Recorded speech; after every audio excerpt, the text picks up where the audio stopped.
ای د سترګې د سپوږمۍ او د ستورو خالقه، ته هغه جوړه په خپل ژوند کې مصدر یوه د کومې جوړې نه چې د تا د محبوب امت زیاتېږي.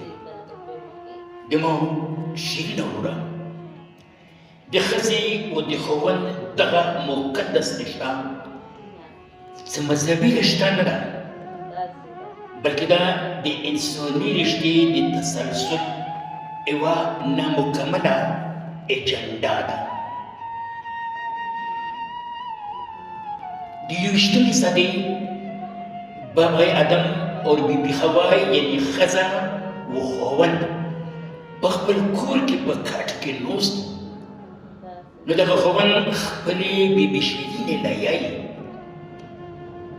چې لومړنۍ خورانه زمانو بودلې و زمن رانه انګېندو جدا کړو. خو ګوره،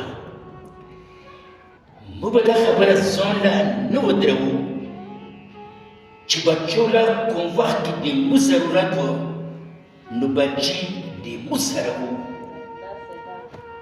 اوس چې موږ د خپلو بچو د زمنو ضرورت و نو هغه ټول رانه جدا شو.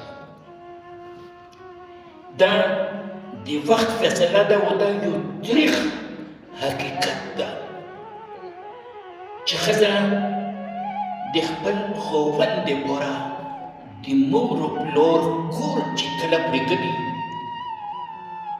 نو داسې وخت به ضرور راځي چې هغه ځوان هغه زلمی به د خپلې هغې ښځې دپاره د خپل مور و پلار هغه کور پرېږدي.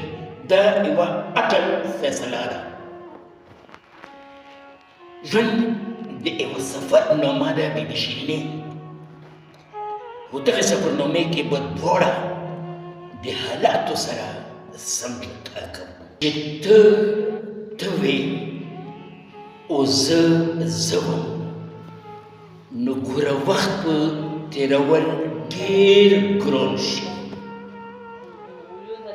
چې ته زه شم او زه ته شې نو بیا به موږ د خپلو د پرتو کله هم ضرورت پېښ نه شي. د خپل څخه خلاصېدو ډېره مهرباني، خوشحاله اوسئ.